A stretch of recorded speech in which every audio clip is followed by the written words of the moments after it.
दोस्तों आप स्क्रीन पे देख पा रहे होंगे हमने कंफर्म रेल टिकट ऑनलाइन तरीके से अपने मोबाइल फोन से बुक कर लिया है। आज के इस वीडियो के अंदर हम यही पूरा प्रोसेस देखने वाले हैं किस तरीके से आपको अपने फोन से रेल टिकट को बुक करना है। सबसे पहले तो आपको प्ले स्टोर से IRCTC रेल कनेक्ट ये जो एप्लीकेशन है डाउनलोड कर लेना है। ये अथॉराइज्ड एप्लीकेशन है, गवर्नमेंट की एप्लीकेशन है और इसके जरिए आप रेल टिकट को बुक करते हो तो अलग से कोई चार्जेस देने की जरूरत नहीं होती। हमने एप्लीकेशन को ओपन किया है, परमिशन मांगी जा रही, इनको अलाउ कर देना है। अब हमारे सामने कुछ इस तरीके का इंटरफेस आएगा जहां पर रेल टिकट को बुक करना है। तो इसके लिए हम ट्रेन के आइकन पे क्लिक करेंगे और इसके बाद में यहाँ पर कई सारे ऑप्शन दिखेंगे, जैसे कि ट्रेन टिकट बुक कर लोगे, इसके बाद में बुकिंग की हिस्ट्री देखना है या फिर PNR की इंक्वायरी करना है, ट्रेन की लाइव लोकेशन ट्रैक करना है। तो इस तरीके के मल्टीपल ऑप्शन मिल जाते हैं। तो जैसे कि हम अभी देखने वाले हैं कि टिकट को कैसे बुक करना है, तो इसके लिए हम बुक टिकट के ऑप्शन पे क्लिक करेंगे। अब हमारे सामने कुछ इस तरीके का इंटरफेस आएगा जहां पर फ्रॉम और टू का यहाँ पर सेक्शन दिया गया है। तो जहां से भी आप यात्रा करने वाले हो, सबसे पहले तो फ्रॉम के सेक्शन में आना है, वो स्टेशन सेलेक्ट करना है जहां से आपको ट्रेन पकड़नी है। तो हम यहाँ पर क्या करेंगे, जैसे कि मैं लखनऊ से हूँ और मैं यहाँ पर लखनऊ टाइप कर देता हूँ। यहाँ पर हम स्टेशन सेलेक्ट कर लेंगे। अब इसके बाद में कहाँ के लिए आप यात्रा करने वाले हो, टू के सेक्शन में आकर के वो जो डेस्टिनेशन है आपको यहाँ पर टाइप करना है। हम मान लेते हैं जैसे कि न्यू दिल्ली यात्रा करने वाले हैं तो दिल्ली हम सर्च करेंगे। यहाँ पर ऑप्शन आ चुका है, अब हम इसे सेलेक्ट कर लेंगे। अब यहाँ पर कुछ इंपॉर्टेंट ऑप्शन दिए गए हैं जिनको भी जानना जरूरी है। क्लास का ऑप्शन दिया गया, तो यहाँ पर किस क्लास की टिकट आप बुक करना चाहते हो। वैसे तो मैं जब भी टिकट बुक करता हूँ तो ऑल क्लास रखता हूँ, तो जिस भी क्लास के अंदर अवेलेबिलिटी हो मुझे दिख जाए वहां पर हम सेलेक्ट कर पाएंगे। अगर आप किसी डेडिकेटेड क्लास के अंदर ही यात्रा करने वाले हो, जैसे कि first AC, second AC, third AC या फिर चेयर कार हो गया, स्लीपर क्लास की टिकट बुक करना चाहते हो तो आप यहाँ पर चूज कर सकते हो। तो मैं अभी चेक करने के लिए ऑल क्लास ही रखता हूँ। अब इसके बाद में कोटा के सेक्शन में आना है। कोटा में जनरल, लेडीज, तत्काल, इसी के साथ में प्रीमियम तत्काल का ऑप्शन दिखेगा। तो अगर कोई तत्काल टिकट बुक कर रहा है या फिर कोई लेडीज है तो वो अपना यहाँ पर सिलेक्शन कर सकती है। हम यहाँ पर जनरल सेलेक्ट करेंगे कि सभी तरीके के टिकट यहाँ पर सो जाए। तत्काल टिकट को लेकर के बता दूं कि अगर आप बुक कर रहे हो तो जैसे कि तत्काल का स्पेसिफिक एक टाइम होता है, उसी टाइम पर आप तत्काल टिकट को बुक कर पाते हो। तो जैसे कि अगर आपकी जो यात्रा है 22 तारीख की है तो आपको 21 तारीख की सुबह आना है। अगर आप AC क्लास की टिकट बुक कर रहे हो तो 10 बजे से बुकिंग उसकी स्टार्ट होती है। स्लीपर क्लास की जो बुकिंग है अगर आप कर रहे हो तो वो 11 बजे से स्टार्ट होती है। और तत्काल के अंदर काफी रस होता है तो आपको टाइम से आना होता है। तत्काल अगर टिकट बुक करना है तो हमने इसके बारे में कई सारे टिप्स ट्रिक्स बताई हैं, आगे मैं आपको एक्सप्लेन भी करूंगा। जैसे कि हम यहाँ पर इस तरीके से सेलेक्ट कर लेंगे। इसके बाद में डिपार्चर डेट यहाँ पर कुछ एग्जाम्पल दिखाई जाएंगे जो कि आप चाहो तो यहाँ पर सेलेक्ट कर सकते हो या फिर यहाँ पर कैलेंडर का ऑप्शन दिएगा। आप इस कैलेंडर के ऑप्शन पे क्लिक करके इस तरीके से नेक्स्ट जा करके जिस भी यात्रा डेट को आपको करनी है आप यहाँ पर वो जो डेट है सेलेक्ट कर सकते हो। अब इतना करने के बाद में आप सभी के सामने एक ऑप्शन आएगा फ्लेक्सिबल विद डेट वाला। अगर आप जो है जर्नी को लेकर के फ्लेक्सिबल हो, जैसे कि आप कोई टूरिस्ट की तरीके से यात्रा करने वाले हो, तो आप चाहते हो कि यार इस डेट में हमें अगर ट्रेन के अंदर अवेलेबिलिटी नहीं मिलती तो उसके आगे पीछे कुछ भी आगे 1-2 दिनों के अंदर अगर अवेलेबिलिटी बनती है तो वो हमें पता लग जाए, तो इस ऑप्शन पे उस केस में आप टिक कर सकते हो। बाकी यहाँ पर अगर किसी के पास में रेलवे का कंसेशन पास है या फिर कोई डिसेबल पर्सन है, कोई विकलांग व्यक्ति है, तो उन्हें अदर ऑप्शन पे टिक करना है। हमें यहाँ पर सर्च ट्रेन के ऑप्शन पे क्लिक करना है। तो हमारे सामने आप देखोगे कि जो भी हमने डिपार्चर और अराइवल का जो स्टेशन है सेलेक्ट किया है, इसके बीच में जो भी ट्रेन चलती हैं उनकी जो लिस्ट है हमारे सामने आ चुकी है। जहां पर जैसे कि आप देखोगे कि ये ट्रेन दिखाई गई है, इसके अंदर किस किस क्लास के टिकट अवेलेबल हैं। तो आप यहाँ पर देख सकते हो जैसे कि CC, तो यहाँ पर चेयर कार मेंशन किया गया है और इसी के साथ में first AC, second AC, third AC यहाँ पर आपको देखने को मिलेगा। अगर कोई स्लीपर क्लास का टिकट बुक कर रहा है, लेटने वाली जो चेयर्स होती हैं, तो SL करके यहाँ पर ऑप्शन दिखेगा। अच्छा, एक चीज आप यहाँ पर देखोगे कि जैसे हर ट्रेन के बारे में यहाँ पर डिपार्चर का समय लिखा गया है और अराइवल का समय लिखा गया है, कितने घंटे के अंदर यात्रा होगी तो यहाँ पर बताया गया कितने घंटे पहुंचाने में लगाएगा। इसी के साथ में यहाँ पर वीक के कितने दिन ये ट्रेन चलती है। तो किसी भी ट्रेन का कैलेंडर अगर आपको जानना है कि भाई किस दिन ये ट्रेन चलती है, यहाँ पर आकर के आप जान सकते हो। अभी यहाँ पर एक आइकन आपको दिख रहा होगा मैप वाला, अगर हम इस ऑप्शन पे क्लिक करेंगे तो आप देखोगे कि यहाँ पर हिस्ट्री आ जाती है कि ये जो ट्रेन है किस रूट से जाएगी। ये भी काफी जरूरी होता है, कई बार हमें किसी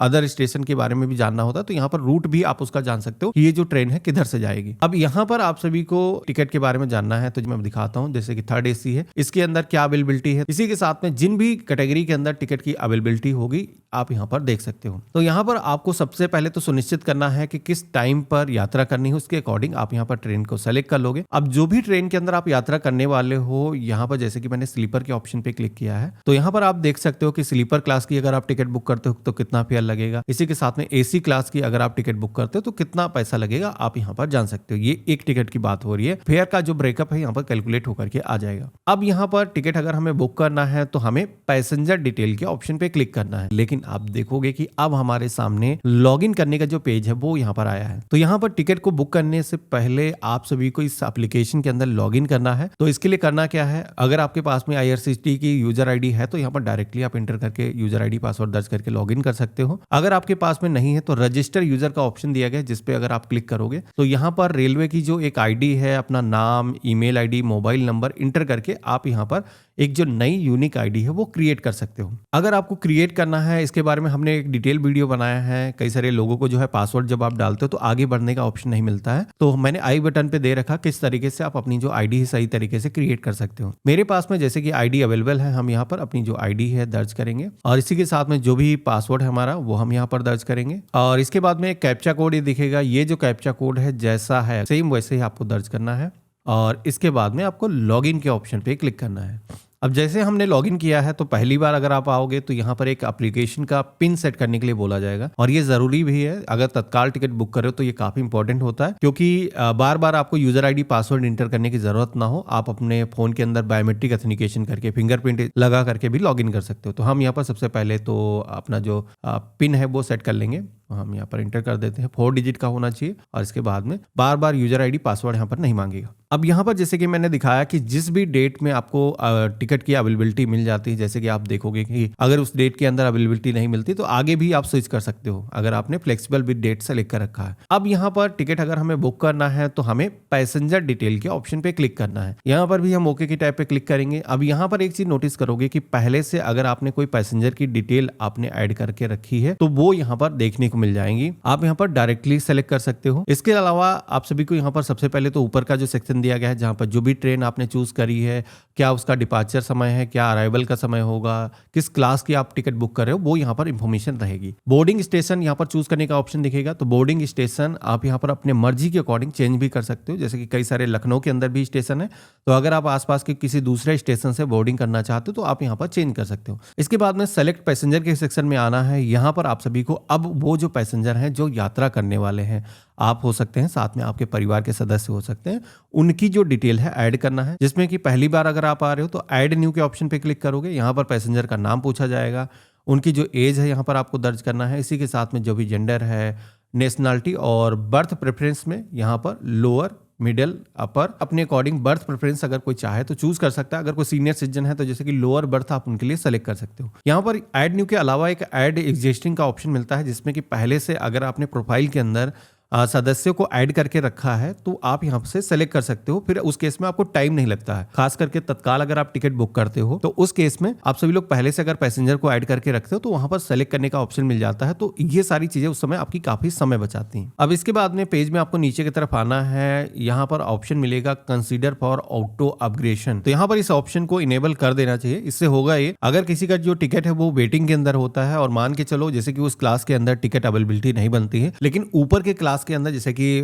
फर्स्ट एसी, सेकंड एसी या थर्ड एसी के अंदर टिकट अवेलेबिलिटी होती है, तो आपका जो पीएनआर है वो ऑटो अपग्रेड हो सकता है, लेकिन अवेलेबिलिटी पे डिपेंड करता है। जीएसटी डिटेल कंपनी वगैरह के लिए है तो ये सेक्शन हमारे लिए है नहीं, हम इसको ऐसे छोड़ देंगे। इसके बाद में रिव्यू जर्नी के ऑप्शन पे क्लिक करोगे तो आप सभी के सामने इस तरीके का एक समरी पेज आ जाएगा। अब आपको बुक करने के लिए ये जो कैप्चा कोड है वो यहाँ पर दर्ज करना है। तो कैप्चा कोड जैसा है, जैसा स्मॉल में कोई चीज दिख रही है तो स्मॉल में, और कैपिटल में है तो कैपिटल में आपको वैसे ही दर्ज करना है। और इसके बाद में हमें प्रोसीड टू पे के ऑप्शन पे क्लिक करना है। तो इस तरीके के मल्टीपल यहाँ पर ऑप्शन आते हैं, आप इनके जरिए पेमेंट कर सकते हो। यहाँ पर किसी भी पेमेंट गेटवे के ऑप्शन पे क्लिक करोगे तो उसके बाद में भी कई सारे पेमेंट मेथड आएंगे, जहां पर आपको जिस भी पेमेंट मेथड के जरिए पेमेंट करना है वेरीफाई करना है। यहाँ पर पेमेंट होने के बाद में ये जो पेज है ऑटोमेटिक रिलोड होगा और आप सभी के सामने इस तरीके का एक पेज आ जाएगा, जहां पर ऊपर ट्रांजेक्शन आईडी मेंशन करी गई है। इसी के साथ में आप देखोगे कि हमारा जो टिकट है वो भी बुक हो चुका है, किस डेट की जर्नी है, किस डेट में आपको पहुंचाएगी, किस स्टेशन से आपने बुक किया है,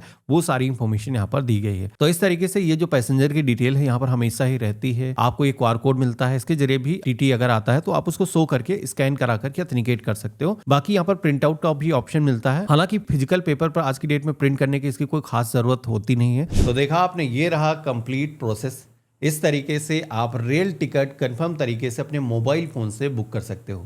ये जो प्रोसेस है बेसिक टिकट निकालने का है। अगर आपको तत्काल तरीके से रेल टिकट को बुक करना है तो उसके अंदर और भी कुछ तरीके हैं जो कि इस्तेमाल करने की ज़रूरत पड़ती है, उसका टाइम भी अलग होता है। तो अगर तत्काल रेल टिकट अगर आपको बुक करना है तो एक वीडियो मैंने इससे पहले जस्ट बनाया था, उसका लिंक मैं आपको वीडियो के डिस्क्रिप्शन में दे दूंगा, जहां से आप हमारा दूसरा वीडियो देख सकते हो जो कि डेडिकेटेड तत्काल टिकट पर है। बाकी आज का वीडियो आपको कैसा लगा मुझे कमेंट बॉक्स में लिख करके ज़रूर बताना। चैनल पे नए हो हमें सब्सक्राइब कर लेना और हम मिलते हैं ऐसे ही एक नए यूजफुल वीडियो के अंदर।